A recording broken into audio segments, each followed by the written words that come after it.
જીવનની 4 અવસ્થાઓ છે સાહેબ. પહેલું છે આપણો ધર્મ. દરેક માણસનો એક ધર્મ હોય. બીજું છે પૈસા કમાવા, શોહરત કમાવી, ટોપ પર જવું જ જોઈએ. પૈસા કમાશો તો સમાજ માટે, લોકો માટે વાપરશો. આપણા સાધુ ભગવંતોની સેવા કરશું. પૈસા જ નહીં હોય તો પૈસા બી જરૂરી. એટલે બીજું છે પૈસા કમા. ત્રીજું છે જીવન સાથી, પ્રેમ થવો, લગ્ન થવા. કુછ કુછ હોતા હૈ. આઈ લવ યુ દાંત વાળી દીધું.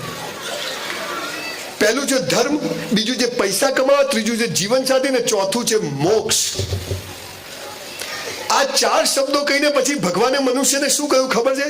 હે મનુષ્ય, તારે સુખી થવું હોય, પરિવાર સાથે મસ્ત જીવવું હોય, મસ્ત મોત તારે જોઈતું હોય, મોક્ષ જોઈતો હોય, તો હું તને રસ્તો બતાવું છું. એમ તું જીવજે, હું તને બધું જ આપીશ. કારણ કે આખું સમગ્ર જગત મારા બાપનું છે. શું કહ્યું? પહેલું ને છેલ્લું તું કરજે. શું કહ્યું? ધર્મ અને મોક્ષ તું કરજે, પૈસા કમાવા ને જીવન સાથી મારી પર છોડી દેજે. એપ્લિકેશનમાં હોતો નહીં.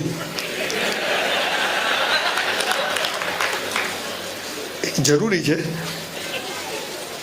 ધર્મ અને મોક્ષ આપણે કરવાનું છે. પૈસા કમાવાને જીવન સાથી ઉપરવાળાના હાથમાં છે. આપણે શું ધંધા ચાલુ કર્યા? આ 2 તું કર, આ 2 હું કરું. આ બધા લોચા એમાં પડ્યા. એટલે ભગવાન સમજી ગયો કે આ નકામો માણસ છે. પણ મારા જેવા હજારો લોકો ગરીબ ઘરમાં જન્મે, મર્સિડીઝમાં ફરે, આખી દુનિયા ફરે, અને છતાંય લોકો માન સન્માન આપે. એનું કારણ કે ઈશ્વરના નિયમોને મેં બરાબર ફોલો કર્યા છે. તમારું જૈન હોવું, તમારું બૌદ્ધ હોવું, તમારું આ તો જીવન જીવવાની શૈલી છે. ઈશ્વર સુધી પહોંચવાના રસ્તા છે. જેને જે રસ્તે પહોંચવું એ પહોંચે. અહીંથી તમારે બરોડા જવું હોય તો 90 કિલોમીટર, 89, 78, બરોડા આવે એટલે 9, 8, 7, 6 કિલોમીટર, 5 કિલોમીટર. બરોડા આવે એટલે શું લખેલું આવે બસ સ્ટેન્ડ પાસે? 0.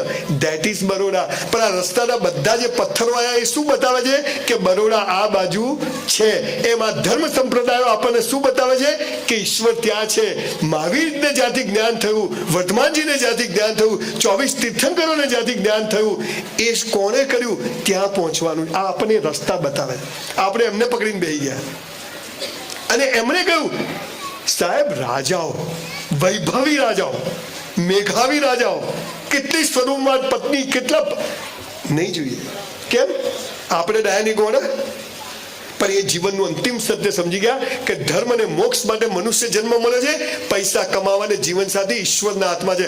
હવે હું તમને આ સાબિત કરી આપું. આ 4 વ્યાખ્યાઓ આપણને ખોટી શીખવાડી. પહેલું છે ધર્મ. ધર્મ એટલે શું? પ્રતિક્રમણ કરવા, ચોવિહાર કરવા, દેરાસર જેવું વાસ્કેપ નખાવો, બાપજી ભગવાન મુનિઓની સેવા કરવી, ઘી બોલવું, ધજા બોલવું. ના, એ તો બરોબર છે. પણ ધર્મ બધાનો એક જ હોય. કયો છે પહેલો ધર્મ? ભગવાન પાસે કશું માગવું નહીં. કૌંસમાં એ આપશે પણ નહીં. પેલો ભિખારી મંદિરની બહાર ભીખ માગે, આપણે મંદિરની મૂળ તો બધા પેલો તો ખાનદાન કહેવાય. આપો બેન, આપણે તો અંદર જઈને ચૂપચાપ. તારાથી ક્યાં છાનું છે? બેંકમાં 100 રૂપિયા જમા હોય ને તો જ 100 રૂપિયા ઉપાડવા મળે. બાકી બાપા મેનેજર હોય ને તો ચેક રિટર્ન આવે. પેલા જમા કરાવો. તમને ખબર છે એક વાત? ખબર નહીં તમને જૈનોને? પહેલા એમ કહ્યું હિન્દુ સનાતને કઈ પરમાત્મા છે. પછી બૌદ્ધને એમણે કીધું કે નહીં, આત્મા છે. મહાવીર સ્વામી જૈન ધર્મ એમ કહ્યું ના, આત્મા ને પરમાત્મા કર્મ છે. કર્મ છે એનું મહત્વ આપ્યું. અને એના આધારે બધું મળે છે. પણ આ સીધી સાદી વાત સાલી આપણા ભેજામાં ઉતરતી નથી ને. આવા દો, એ તો પટા દિયા મેને, તું પટી જવાનો. ગુજરાતના 70 ચોર અધિકારીઓને, નેતાઓને, સાલાઓને ઓળખું છું. કરોડો રૂપિયા ઘરમાં ભેગા કર્યા છે. હરામના 2 નંબરના. સાહેબ, કોઈની પત્નીને કેન્સર, કોઈને પોતાને કેન્સર, કોઈને એકનો એક છોકરો મરી ગયો, કોઈની પત્ની જતી રહી, કોઈની દીકરીઓ ગમે તે સમાજમાં જતી રહી. બધું અહીં છે બોસ. 1 રૂપિયો જો હરામનો આવ્યો ને, આપણી ઓલાદને પણ રોઈ રોઈને વ્યાજ સાથે ચૂકવવો પડશે. લખી રાખજો બોસ, લખી રાખજો. અને બહેનોને ખાસ કહું છું કે પુરુષો ક્યાંથી પૈસા લાવે એનું ધ્યાન રાખો. આપણે ખોટું જોઈતું નથી, આપણો હકનું હશે, કેમ કે આ એના હાથમાં છે, આપણા હાથમાં નથી. હવે હું તમને ચારે ચારની વાત કરું. પહેલો ધર્મ શું છે? ઈશ્વર, અલ્લાહ, તમે જે કોઈ માનતા હો, તીર્થંકર, એની પાસે સોરી ને થેન્ક યુ કહેવા જેવું, ભીખ માંગવા જવું નહીં. Thank you. તમને ખબર છે ભારતમાં જન્મ મળે અને નાક કાન બધા સ્પેર પાર્ટ ઓકે હોય તો લોટરી છે. હું શું કરું? તું પ્લગમાં, તું પતી જા દોસ્ત. મને એક ભાઈ મને હમણાં એક સેકન્ડ કે સંજયભાઈ તમે આટલા બધા અમીર કેવી રીતે બન્યા? મેં તું બેંક લૂંટી. અમારે શું છે, કોઈ સપોર્ટ નથી. તને સારા ધીરુભાઈ અંબાણી સપોર્ટ કરે ને તું એને ભિખારી કરે એવી નોટ છે તું. તારે હાલા કઈ કરવું જ નથી. ઈશ્વર પાસે માગશો નહીં, સોરી ને થેન્ક યુ કહેવા જજો. 10 માળના બિલ્ડિંગ પરથી નરેન્દ્રભાઈ પડે, તમે પડો કે હું પડું, બધા નીચે જ પડે. નરેન્દ્રભાઈ ધીમે ધીમે પડે. 10 વર્ષ રાખવાના છે તો પોટકા નીચે જ આવે. હું મારી વાઈફને ફોન કરું તો બીજાની વાઈફને લાગે સાચો નંબર હોય તો?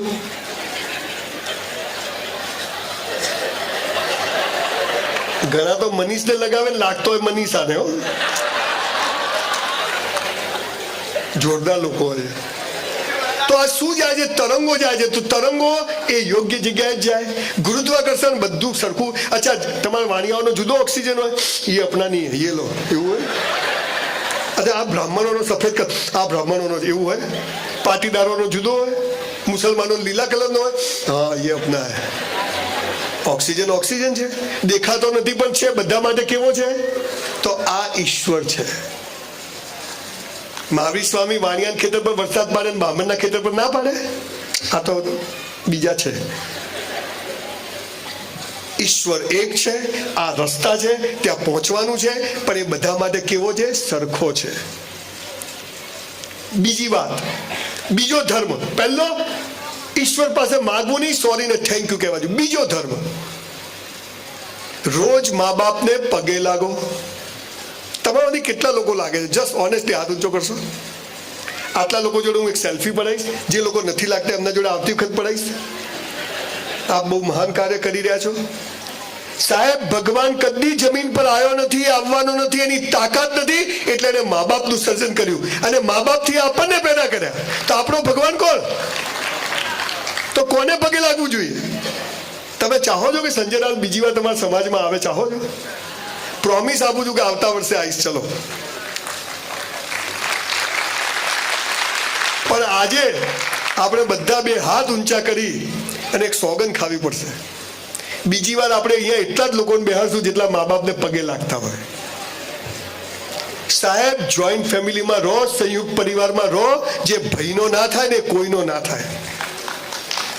અરે સાલું ખીચડીમાંથી ધરે તો થાળીમાં, રહેતો ઘરમાં.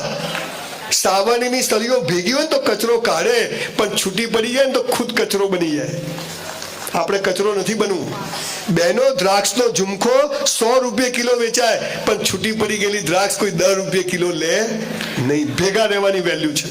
આજે જ તમારામાંથી કોઈને ભાઈઓ વચ્ચે મન મોટા હોય, આજે જજો, દંડવત પ્રણામ કરજો. ભાઈ, હું ખોટો ને તું સાચો.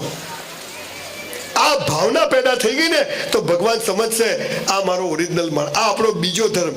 સંયુક્ત પરિવારમાં રહેવું. એક ટાઈમ આખો પરિવાર સાથે જમે. આજે સાહેબ વર્ષોથી મારા ઘરમાં નિયમ છે, અમે સાંજે બધા સાથે જમીએ છીએ. એક જણ બી ના આવે તો બધા બેસી રહીએ છીએ. આ પરિવાર આ નહીં હોય ને સાહેબ, કરોડો રૂપિયા તમારા સિંગચડામાં જતા રહેશે બોસ. એટલે મા બાપની ખૂબ ઇજ્જત કરવી.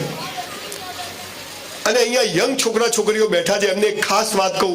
4 દીકરા દીકરીઓનો બાપ છું. 2 મારી ભાઈની દીકરીઓ છે, 2 મારી છે. હું ભેગો રહું છું. મારો ભાઈ તો મરી ગયો, પણ 20 વર્ષથી ભેગો રહું છું બધા પરિવારને સાથે લઈ.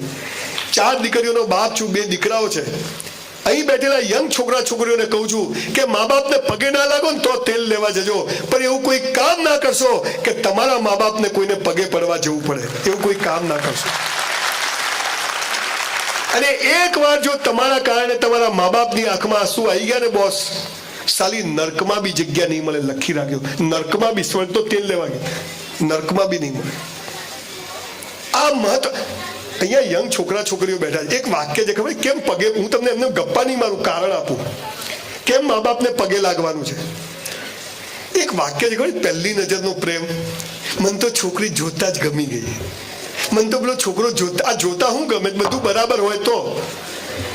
કોઈને લૂલી લંગડી છોકરી કહે, આ લંગડી કે શાદી કરની મુજે, કોઈ કહે. અથવા કોઈ છોકરો કાળિયો હોય, આમ દાંત મારે તો દાંતાળ જ કરવું જોઈએ, કોઈ કહે. દીકરા દીકરીઓ આજે બધું બરાબર હોય જોઈને થાય ને, પ્રેમ નથી, એ સેક્સ છે. અને સેક્સ બજારમાં પૈસાથી વેચાતો મળે. પણ કેમ મા બાપને પગે લાગવાનું છે? I will tell you the reason.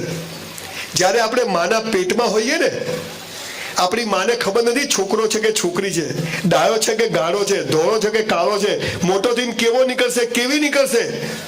અને આપણું મોઢું જોયા વગર આપણા જન્મ પહેલા આપણી માં લંગોટ, બાળોતી અને ગોદડીઓ બનાવીને રાખે ને, એને પહેલી નજરનો પ્રેમ કહેવાય સાહેબ. આ પહેલી નજરનો પ્રેમ છે. અને આપણે હાલ મા બાપને એમ કહીએ, અરે અભણ હોય, બોથા હોય, ગમે તેવા હોય, પણ એ મા બાપ છે. અને જે સમાજ મા બાપની વેલ્યુ ભૂલી જાય છે ને, એ સમાજને ભગવાન ભૂલી જાય છે. આપને નમ્રતાથી કહું છું. એટલે આજે આપણે જમવાનું પતી ગયું? હા, પતી. કન્ફર્મ કરવું પડે ને.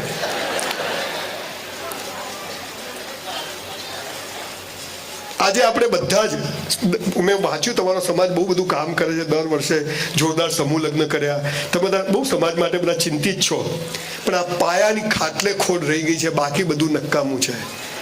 આજે તમારા ઠરાવમાં, મિટિંગમાં લખાવવું જોઈએ કે આજે સમાજમાં એવો ઠરાવ થયો છે કે જે લોકો મા બાપને પગે નહીં લાગે એ લોકોના ઘરમાં વ્યવહાર કરવો નહીં, આવું લખાવવું પડશે તમારે.